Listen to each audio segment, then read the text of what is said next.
la tristeza se convierte en gozo. Había mucha tristeza, mucho llanto. Se imaginan a María, la madre de Jesús, a Juan ahí también, a los demás que llegaron hasta ese momento y estaban llorando cuando miraban que Jesús estaba crucificado y que pronto iba a morir. Y todos los seguidores de él que le amaban. Cuando se va un ser querido nos duele demasiado. Quisiéramos regresarlo, quisiéramos hacer algo, se siente un vacío tan grande. Y esta gente estaba triste por Jesús, pero eso sería solamente de unos días, de unos 3 días, porque el Señor iba a resucitar y así se cumplió según la palabra de Dios. Así que esa tristeza se convierte en un gozo tan grande. Imagínense volver a ver al Señor, aquellos que pensaban que lo habían perdido, porque la mente estaba cerrada y no entendían lo que Él les había dicho, pero luego lo miran y lo miran ahí como su Señor a quien ellos aman.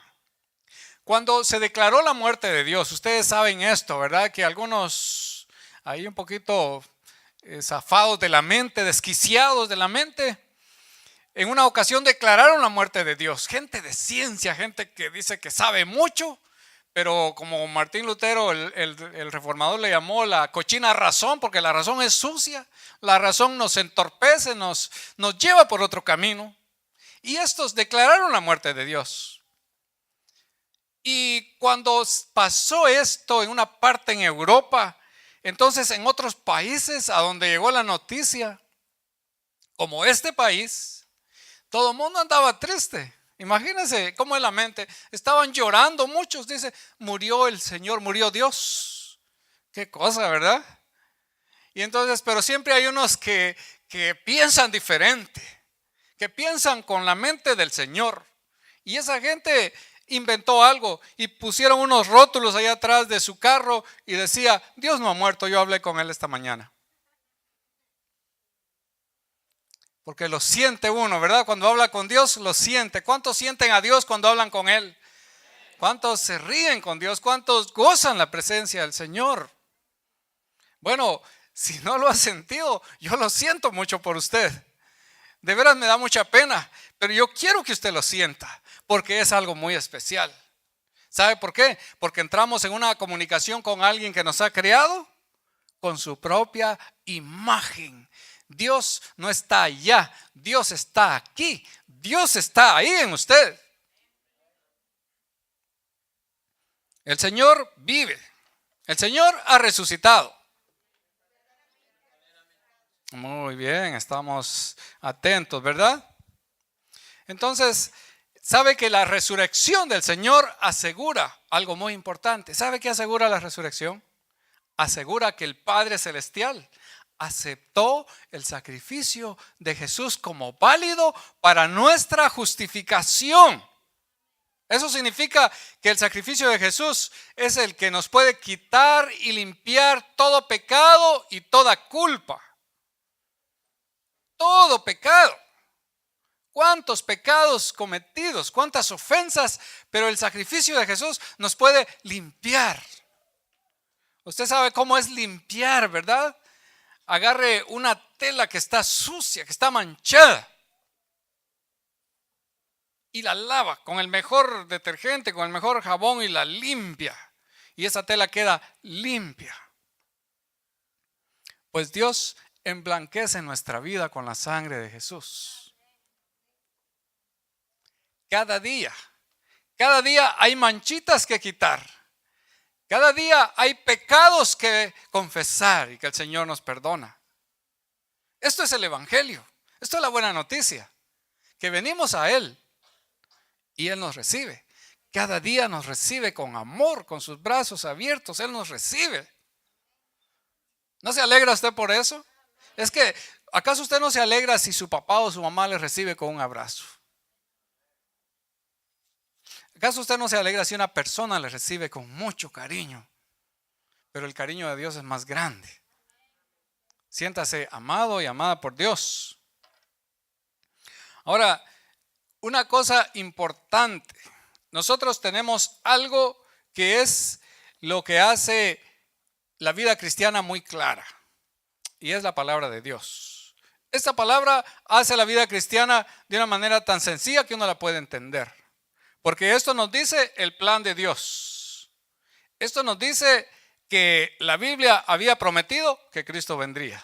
Y vino la primera vez. Se cumplió. ¿Ve cómo es la palabra de Dios?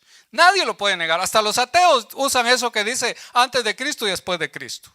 Ahí están los libros. Porque Cristo le vino a cambiar el rumbo a la historia. Entonces, este libro lo decía. Se cumplió. El Señor vino. La gente lo conoció y vio sus milagros.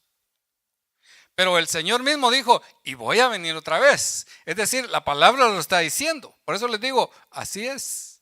El Señor vino, estuvo entre la gente, vivió con su familia, porque Él vivió 30 años con su familia. Luego hizo un ministerio de 3 años.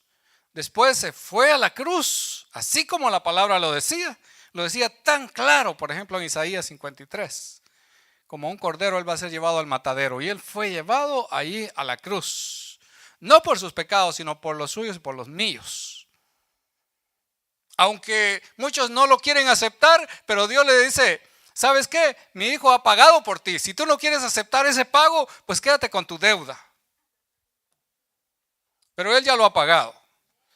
Y el Señor volverá otra vez. Y el mundo lo sabrá en su momento. Pero todo fue conforme a las Escrituras. Todo es conforme a las Escrituras. Esa palabra conforme me encanta a mí. Quiere decir de acuerdo a las Escrituras. Vale la pena llegar a la Escritura porque se está cumpliendo. Exactamente. Dice, porque primeramente os he enseñado. No sé si no alcanzaron a ponerme ahí está la cita, creo yo. Porque primeramente os he enseñado lo que asimismo recibí. Está hablando el apóstol Pablo. Que Cristo murió. Ok. Dice conforme a las Escrituras. Conforme a las Escrituras. Y murió por nuestros pecados. Y que fue sepultado. Y que resucitó al tercer día. Conforme a las Escrituras. Fíjese bien. Todo pasó conforme a las Escrituras. Él fue sepultado. Él tuvo su proceso de humillación. Se humilló, se humilló, se humilló, se humilló como nadie se ha humillado. Pero después viene la exaltación. Porque empieza cuando Él resucita. Y se presenta. ¿Se imaginan la alegría de Jesús? Ay, yo quisiera tenerlo aquí y darle un abrazo. Porque se imaginan qué alegre estaba Él. Primero estaba preocupado. Estaba triste por su gente que le seguía, que lo amaba.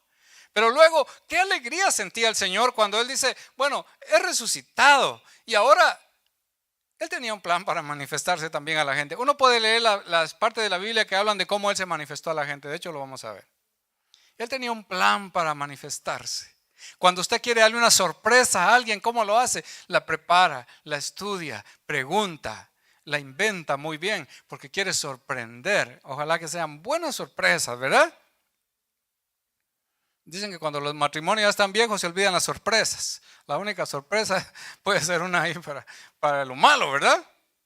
Pero el Señor, la iglesia, su pueblo es como la novia para Él. Así lo dice la Biblia. Y Él quiere sorprender a esa gente que Él ama. Dios siempre da sorpresas. Cuando uno empieza a llevarse bien con Dios, cuando uno empieza a tratarse bien con Dios, cuando uno empieza a confiar en Él, a Él le gusta darle sorpresas a uno. Nosotros las hemos tenido con mi familia, muchas sorpresas de Dios. Qué bueno es el Señor. Cuando uno se pone de berrinchudito ahí, como que las sorpresas se esperan un poquito. Él dice, voy a esperar que cambies ese tu carácter que tienes. Pero luego el Señor ahí está y sigue sorprendiéndonos. Pues todo pasó conforme a las Escrituras. Algunos para estas fechas, yo no sé ¿cuántos oyen sermones por ahí en la radio, en la televisión? ¿A cuánto les gusta oír sermones? A varios, ¿verdad? No tengan pena, yo no me voy a poner celoso que escuchen a otros predicadores. Pero, ¿qué dicen los predicadores? Muchas veces dicen, vamos a darles unas pruebas de la resurrección de Jesús.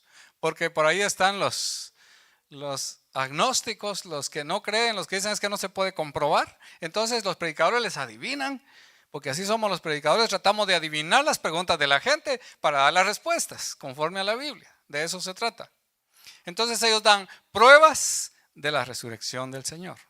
Una de ellas, por ejemplo, la tumba vacía, que nadie lo puede negar, que la tumba realmente quedó vacía, porque él ya no está ahí. Todos los personajes ahí de la historia, famosos de las religiones, incluso de otras religiones, están en la tumba y saben dónde está la tumba de ellos y ahí están todavía guardados los restos, si es que hay, o algún recuerdo. Pero de Jesús no, porque la tumba está vacía. Muy bien, entonces, si buscamos pruebas para convencer a la gente de que el Señor realmente ha resucitado, a veces funcionan y a veces nos quedamos así como pensando, es que la gente no entiende por más que les damos las pruebas. ¿Sabe qué es lo más importante? Ahora, en esta época, lo más importante es no tanto empezar a buscar esas pruebas para dárselas a la gente, porque el Señor trabaja en los corazones que Él quiere, no en todos los corazoncitos trabaja al mismo tiempo. En unos trabaja de una manera, en otros de otra manera, en unos antes, en otros después, pero el Señor trabaja en las vidas porque Él tiene un plan para la vida de cada persona. Entonces, lo más importante que tenemos que hacer nosotros ahora es empezar a adorar a Dios, a adorarle con fe, a decirle, Señor, creemos en ti y queremos creer mucho más. Ahora, entonces, hay unas apariciones del Señor. ¿Sabe cuánto tiempo el Señor se manifestó a la gente después de resucitado? ¿Alguien lo sabe? ¿Cuántos días? 40 días. Muy bien, hermano Toñito. Ahí me recuerdan de darle el premio, hermano Toñito. 40 días. Y Él hizo apariciones muy selectivas. El Señor siempre es estratégico. Imagínense, el Señor está pensando muy bien cómo se va a manifestar a la gente. Él lo hace así. Uno a veces se da de una vez, pero el Señor no, Él es sabio. Él sabe cómo trata con cada persona. Y por eso es lo que encontramos en esas apariciones. ¿Sabe a quién se apareció primero? En general diríamos que a las mujeres, porque había un grupo de mujeres que seguía y servía al Señor. A ellas se apareció. Y un predicador por ahí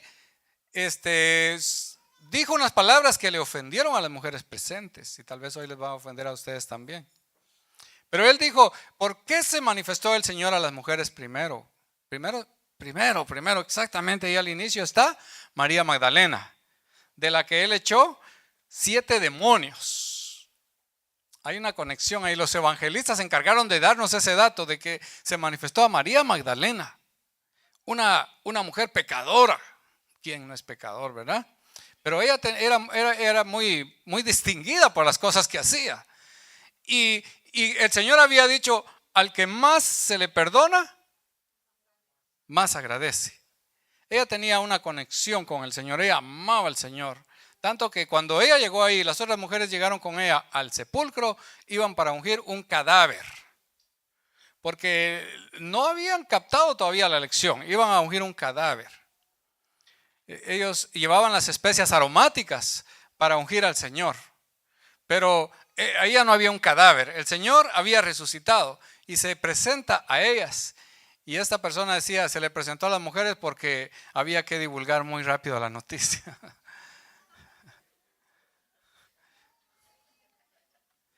No se crean, también nosotros los hombres somos un poco chismositos, ¿verdad? O más quizás, ¿verdad? A veces más, a veces nos mandamos. Hermana, nosotros ya no pensamos así. Nosotros ya estamos regenerados por el Señor. Pero qué bueno que ellas reciben esa noticia. ¿Cómo es que no fue primero a los hombres? Bueno, por eso les digo, Dios sabe lo que Él hace. Él sabe cómo hace las cosas. Que las mujeres fueron al sepulcro a buscar al Señor, el cuerpo del Señor para ungirlo. Entonces se apareció a María Magdalena y dice, y la otra María, dice en uno de los evangelios. Eso fue en Jerusalén. Recuerdan que fue en Jerusalén donde crucificaron al Señor. Y fue precisamente el domingo de resurrección, el primer día de la semana. Por eso es que a veces le pregunta a uno, ¿y por qué ustedes adoran el día domingo? ¿Por qué no lo hacen sábado si el día del Señor, según la Biblia, era el sábado? Pero el sábado significaba reposo. ¿En quién está nuestro reposo ahora?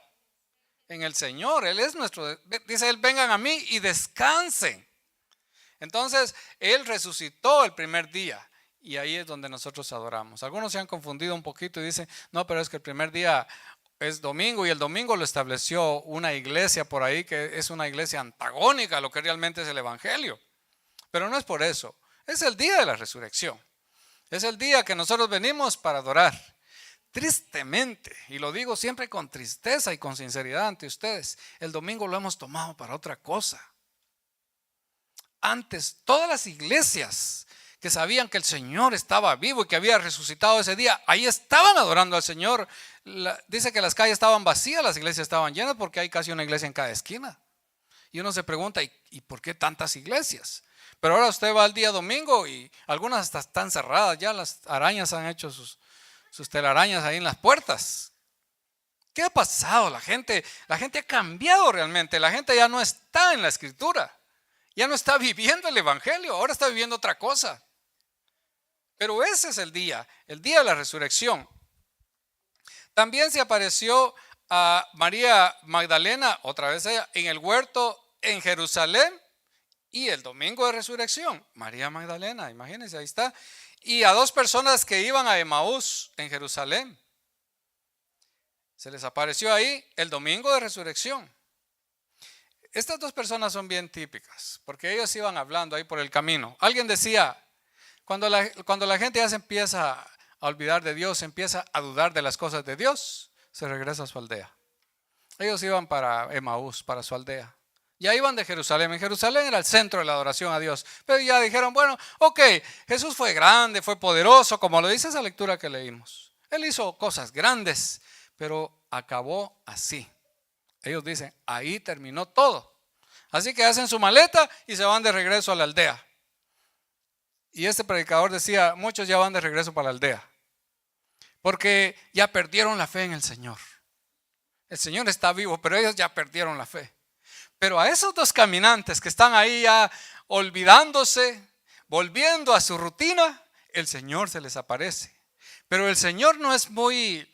Como les digo, no es tanto como nosotros que nos encanta inmediatamente sacar todo y mostrar todo. El Señor no, el Señor llega y camina a la par de ellos. A la par de cuántas personas estará caminando el Señor. Y camina a la par de ellos. Y ellos, les dice él, ¿qué pláticas llevan ustedes ahí? Entonces ellos le empiezan a contar, pues de Jesús Nazareno, que tú eres el único forastero. Mire cómo lo tratan, qué falta de respeto para el Señor. Tú eres el único forastero que no se ha enterado de lo que ha pasado en Jerusalén, si todo el mundo lo sabe. Y él dice, pues qué cosas. Y él dice que les abre las escrituras, les narra las escrituras. Cuando se narra la escritura apegado a lo que ella realmente dice, algo pasa. Porque él les habló y ellos pues no entendían. Y él todavía le dice, ustedes son realmente insensatos y tardos de corazón. La mente embotada, la mente dura, sellada, hermética, que no entra ahí el mensaje. Pero él tiene que hacer una señal. Les abre las escrituras y les hace la señal, que es partir el pan cuando entran a la casa. Entonces se les quita el velo a ellos y dice, es el Señor, pero el Señor desaparece de su vista. Y entonces se quedan con esa emoción y dicen, pero ¿acaso no ardía nuestro corazón cuando nos hablaba las escrituras? Es que así es, cuando uno realmente pone su corazón en Dios, en su palabra, empieza la palabra a tocar el corazón. Inmediatamente se ponen de regreso a Jerusalén. Se olvidan que iban ya para su aldea. Se van a Jerusalén porque dicen, algo está pasando ahí. Luego se aparece a Pedro, que según Pablo, según él dice que fue a Pedro que se le apareció primero. Pero los testimonios de los evangelios dicen que fue a las mujeres. Y eso fue también en Jerusalén el domingo de resurrección. A 10 discípulos en el aposento alto sin Tomás. ¿Usted recuerda la historia de Tomás? Tomás es famoso, ¿verdad? A Tomás se le llama el científico. ¿Por qué se le llama a Tomás el científico? Porque él dice, hasta no ver, no creer. Hasta que no toque, no creo. Así dicen muchos, ¿verdad? No, si no hay pruebas, no creemos. Si no lo podemos tocar, si no lo podemos comprobar, no creemos. Así era Tomás. Entonces se apareció Jesús, pero Tomás no estaba. ¿Dónde estaría Tomás, verdad? Alguien escribió un libro sobre eso y decía el peligro de estar ausente. Y eso es peligroso. No se ausente mucho porque eso es peligroso. Y él no estaba ahí. Pero el Señor en su amor se aparece entonces a los discípulos, pero ya estando Tomás. Y como el Señor es amor y nos concede hasta nuestros antojos, siempre que no sean pecado, ¿verdad? Nos concede nuestros antojos. Entonces, cuando se presentó y ahí estaba Tomás, le dice: hola Tomás, aquí estoy, soy el Señor y he resucitado. Y si quieres, puedes tocarme. Mira mi costado, mete tu dedo en mi costado. Miren qué amor el del Señor. Bueno, entonces se apareció con el propósito de que lo conociera o que lo comprobara este hombre incrédulo. Luego se aparece a unos discípulos, eran 7 discípulos que pescaban en el mar de Galilea algún tiempo después. Estos discípulos, como los que ya iban de regreso a la aldea, estos discípulos también estaban volviendo a su antiguo oficio, que era pescar. ¿De dónde los llamó el Señor? De donde estaban pescando. Les digo: síganme y los voy a hacer pescadores de hombres. Los voy a hacer que ustedes pesquen almas para el Señor. Pero ellos se olvidaron. Entonces, cuando Jesús ya no está con ellos, supuestamente lo han perdido, se van a pescar. Pedro dice: me voy a la pesca. Y los demás, como Pedro tenía un liderazgo increíble, lo siguieron y se fueron a la pesca. Y ahí estaban y toda la noche no habían pescado nada. ¿Qué lecciones nos da el Señor? No solamente con palabras, sino con hechos, con imágenes. Porque entonces ahí se presenta y cuando Él llega les dice: ¿tienen algo de comer? No, dice: no hemos pescado nada.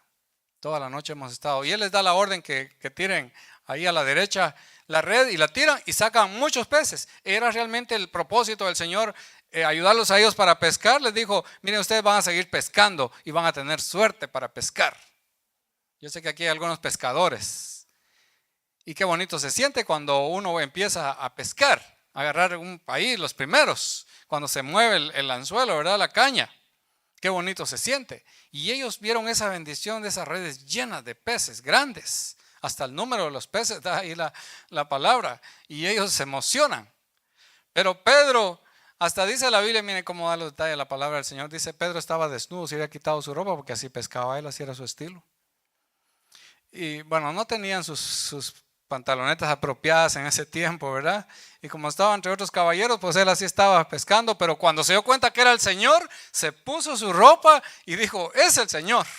Y entró en un acto de reverencia ante el Señor, porque el Señor merece eso, el respeto, la adoración.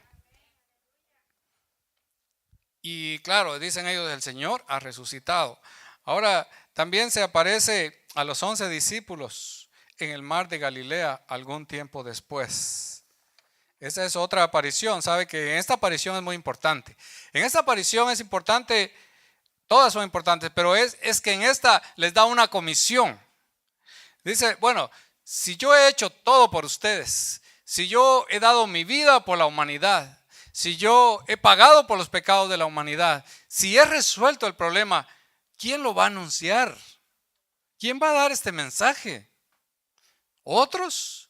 No, les dice a ellos: ustedes van a llevar esta misión, van a predicar este evangelio, pero lo van a hacer en el poder del Espíritu Santo, porque no lo pueden hacer en su propio poder. Tiene que ser bajo la gracia de Dios, bajo la unción de ese Espíritu. Y por eso les dice: ustedes van a recibir poder. Dice: ustedes van a ir a ser discípulos. Mira la misión que Dios da. La misión del Señor es: vayan y hagan discípulos. ¿Sabe usted que hacer discípulos es difícil? Yo no sé cuántos saben lo que es hacer discípulos y discípulas.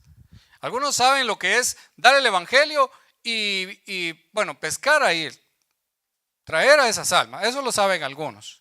Eso es fácil. Bueno, siempre que se haga bajo la gracia de Dios, ¿verdad? Es fácil. Usted va y le habla a una persona, la persona cree, se convierte y usted dice: ah, qué bueno, ya esta persona es una persona cristiana, ya tiene a Jesús en su corazón, ya es salva. Eso es bonito, pero eso no es todo. Y es que es aquí donde viene la tarea de discipular, de enseñar con paciencia. Paso a paso hay que llevar a la gente. Usted no crea lo que a veces dicen, me fui a un retiro espiritual y ahora sí que ya soy un gigante en la fe. Eso no es cierto, el Señor no enseñó eso. El discipulado toma tiempo, va paso a paso enseñando la palabra de Dios, que vaya conociendo las cosas básicas hasta que madura, hasta que crece, se fortalece y ya toma comida sólida y entonces puede hacer el mismo trabajo con otras personas. Eso es discipular. Y hay personas que lamentablemente no siguen el camino porque no han sido discipuladas. Sí creyeron, pero se estancaron porque lamentablemente nadie les ha dado la enseñanza como se tiene que dar. Esto requiere paciencia. No crea usted que es una cosa automática. El Señor es sabio, Él quiere que lo llevemos con paciencia. Y eso fue lo que le dijo a los 11 discípulos ahí, les dio esa orden. Le dice, id y predicad el evangelio a toda criatura. El que creyere y fuere bautizado será salvo. También el Señor se apareció a más de 500 hermanos algún tiempo después. Esto no lo dicen los evangelios, pero lo dice el apóstol, lo dice Hechos. Creo yo el apóstol Pablo, sí, él lo dice. Más de 500 personas, imagínense, ¿a cuántos se les apareció el Señor? Lo bueno es que en la palabra de Dios usted no va a encontrar que a una persona se le apareció, digamos a Pedro. Y que Pedro apareció diciéndole a todos, el Señor resucitó, pero nadie más se enteró de eso. Se enteraron los 11 discípulos. Judas ya estaba muerto, ¿verdad? Usted lo sabe. Pero los 11 se enteraron. Se enteraron las mujeres. Se enteraron más de 500 hermanos. Muchas personas lo supieron. Él se apareció a todos ellos. También se apareció a Jacobo. Algún tiempo después, dice la palabra de Dios, una aparición especial para Jacobo.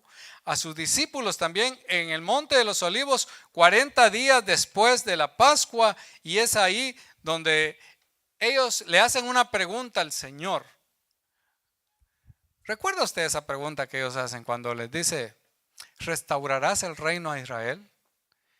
En este tiempo estaba pensando, ¿tú vas a redimir a un pueblo de Israel? ¿Vas a establecer un reino con Israel? Y Jesús les tiene que decir, yo no vine a eso. Mi reino no es de este mundo. Mi reino trasciende este mundo. Mi reino se manifiesta en este mundo, pero va mucho más allá.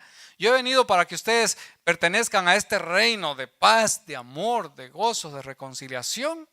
Ahora, pero principalmente para la eternidad. Los seres humanos queremos tener un reino para esta tierra. La Biblia dice que allá hay una ciudad bonita con muchas cosas bonitas y la gente dice, no, yo lo quiero aquí. ¿Para qué lo quiere aquí si solamente va a vivir unos pocos añitos? ¿Para qué se mata tanto por tener calles de oro en esta tierra si la vida es tan corta? ¿Por qué lo quiere aquí? ¿Quién le ha dicho que se va a quedar para toda la vida disfrutando? ¿Usted no recuerda aquel hombre rico que tenía tanta riqueza que dijo, voy a hacer unos tremendos graneros? Voy a ponerlo ahí, le voy a decir, alma, gózate, disfruta, ahí tienes para muchos años. Y la voz que le dice de arriba, necio, esta noche vienen a pedirte tu alma y lo que tienes, ¿de quién será? Pero el mundo está cayendo en eso, en la necedad, queriendo aferrarse solo para esto, para la vida acá. Y cuando ellos hacen la pregunta y les dice, ¿restaurarás el reino de Israel en este tiempo? Él les da las palabras que cada vez hay que repetirlas a la iglesia. Dice, ustedes recibirán poder. Y esa palabra poder del griego se puede traducir como potencia. Es decir, una potencia tan grande que nada ni nadie la puede resistir. Porque es del Espíritu Santo. Cuando venga sobre ustedes el Espíritu Santo y me serán muy bien, me serán testigos en varios lugares, empezando ahí en el centro de la oración en Jerusalén, y se irán por todos lados a predicar, hasta México, hasta Centroamérica, hasta Suramérica, el Asia, el África, todos los continentes. Ahí se irán ustedes a predicar. Y esa palabra, para que vean cómo el Señor cumple su palabra, se está cumpliendo. El evangelio se está predicando en todos lados, en todos sitios. Hay gente que la están decapitando porque no quieren oír el evangelio, pero ellos siguen ahí fielmente predicando. Nosotros estamos bien cómodos acá, bien relajados, ¿verdad? Ni calor nos gusta siquiera,